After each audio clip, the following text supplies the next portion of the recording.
નમસ્કાર. ગુજરાતના મધ્યમ વર્ગીય પરિવારો ઉપર એક નવીન પ્રકારની આફત આવવા જઈ રહી છે. તમારા ખીચ્ચા હળવા કરવા માટે એક નવીન પ્રકારનો પેત્રો સરકારે એના એક કમાઉ દીકરા સાથે નક્કી કરી રાખેલો છે. આ કમાઉ દીકરો છે પીજીવીસીએલ, જીબી ના નામે આપણે જેને ઓળખીએ છીએ એ જીબી ના પીજીવીસીએલ, એમજીવીસીએલ, એસજીવીસીએલ કે જે કોઈ આવતા હોય તમામ એક નવીન પ્રકારનું મીટર, સ્માર્ટ મીટર. નામ કેટલું સ્માર્ટ છે? હા, જેટલું નામ સ્માર્ટ છે ને એટલું જ સ્માર્ટ કામગીરીથી તમારા ખીચ્ચા ખાલી કરવા માટેનો એક પ્રપંચ ષડયંત્ર ચાલુ થઈ ગયું છે અને એમાં કામગીરી ચાલુ થઈ ગઈ છે. તમારે આપણને લગભગ બધા વ્યક્તિઓને એક આદત હોય છે કે આપણે મોબાઈલ ચાર્જમાં મૂકીએ પછી મોબાઈલ કાઢી લેતા હોય પણ એની સ્વિચ છે એ આપણે ચાલુ રાખતા હોઈએ છીએ. આપણે ટીવી જોતા હોય ત્યારે ટીવી આપણે બંધ કરી દઈએ પણ ટીવીની સ્વિચ ચાલુ હોય છે. આવું દરેક વસ્તુઓમાં હોય છે કે સ્વિચ ચાલુ હોય, એ ઇન્સ્ટ્રુમેન્ટનું કન્ઝમ્પશન ચાલુ હોય કે ન હોય બીજા નંબરની વાત છે. સ્વિચ ચાલુ હોય.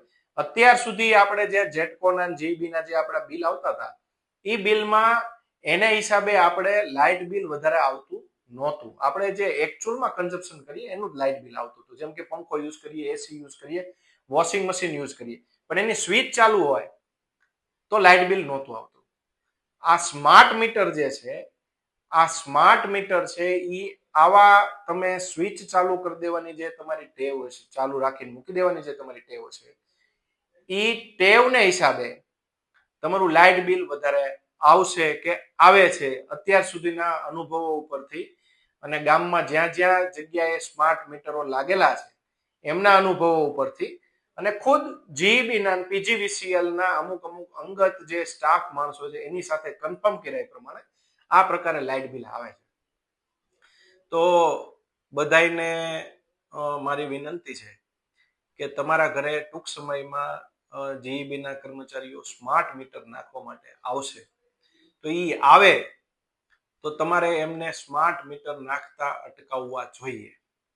એ લોકો તમને એવું કહેશે કે સ્માર્ટ મીટર નાખવું કાનૂની છે અને કાનૂની રીતે તમે એને અટકાવી ન શકો. તો હું તમામને એવી વિનંતી કરું છું કે જે અધિકારી તમને એવું કહે કે આ ફરજિયાત છે અને આ ગેરકાયદેસર છે આને અટકાવવું, તો એ અધિકારીને કે એ કર્મચારીને તમે ખાલી એટલું કહેજો કે જો આ કાયદેસર હોય અને આ નાખવું ફરજિયાત હોય તો સરકારે આનો જીઆર બહાર પાડેલો હશે, એ જીઆર અમને દેખાડો. જો એ જીઆર ન દેખાડે અને છતાંય તમારી સાથે એ કમ્પલ્સન લાવે કે નાખવું જ પડશે, મીટર બદલાવવું જ પડશે, નકર તમારે લાઈન કપાઈ જશે કે બીજું કોઈ પણ ધાક ધમકી આપે, તો આ ધાક ધમકીને વશ નહીં થતા એને અટકાવજો. અને છતાંય ન અટકે તો ભાવનગર આમ આદમી પાર્ટી હોય કે ગુજરાતના આમ આદમી પાર્ટીમાં કોઈ પણ કાર્યકર્તા હોય એને તમે તમારા ઘરે બોલાવજો. એ તમારી સાથે આવશે, તમારી સાથે ઊભા રહેશે અને આ સ્માર્ટ મીટરનું જે ષડયંત્ર છે, પ્રપંચ છે, આપણા ખીચ્ચા ખાલી કરવાનું, એ પ્રપંચ આપણે અટકાવવું જ પડશે. હું તમને હજી આની પછી હું એક વિડીયો બનાવું છું, એમાં ટેકનિકલ તમને હું બધી વસ્તુઓ 1-2 દિવસમાં સમજાવીશ કે કેવી રીતે ગામડાઓમાં જ્યાં જ્યાં સ્માર્ટ મીટરો લાગ્યા છે ત્યાં ત્યાં તમામ જગ્યાએ લાઇટ બિલ છે એ ડબલ કે એનાથી વધારે થઈ ગયા છે. આ કોઈ ભ્રામક વાત નથી. ટેકનિકલ ડેટા સાથે બીજો વિડીયો મારો ટૂંક જ સમયમાં તમને હું આપીશ. પણ ત્યાં સુધી હાલ પૂરતા તમારે ત્યાં કોઈ આવે જીઈબી વાળા એને 2 હાથ જોડીને કહેજો કે ભાઈ સાહેબ નો ટુ સ્માર્ટ મીટર. ધન્યવાદ.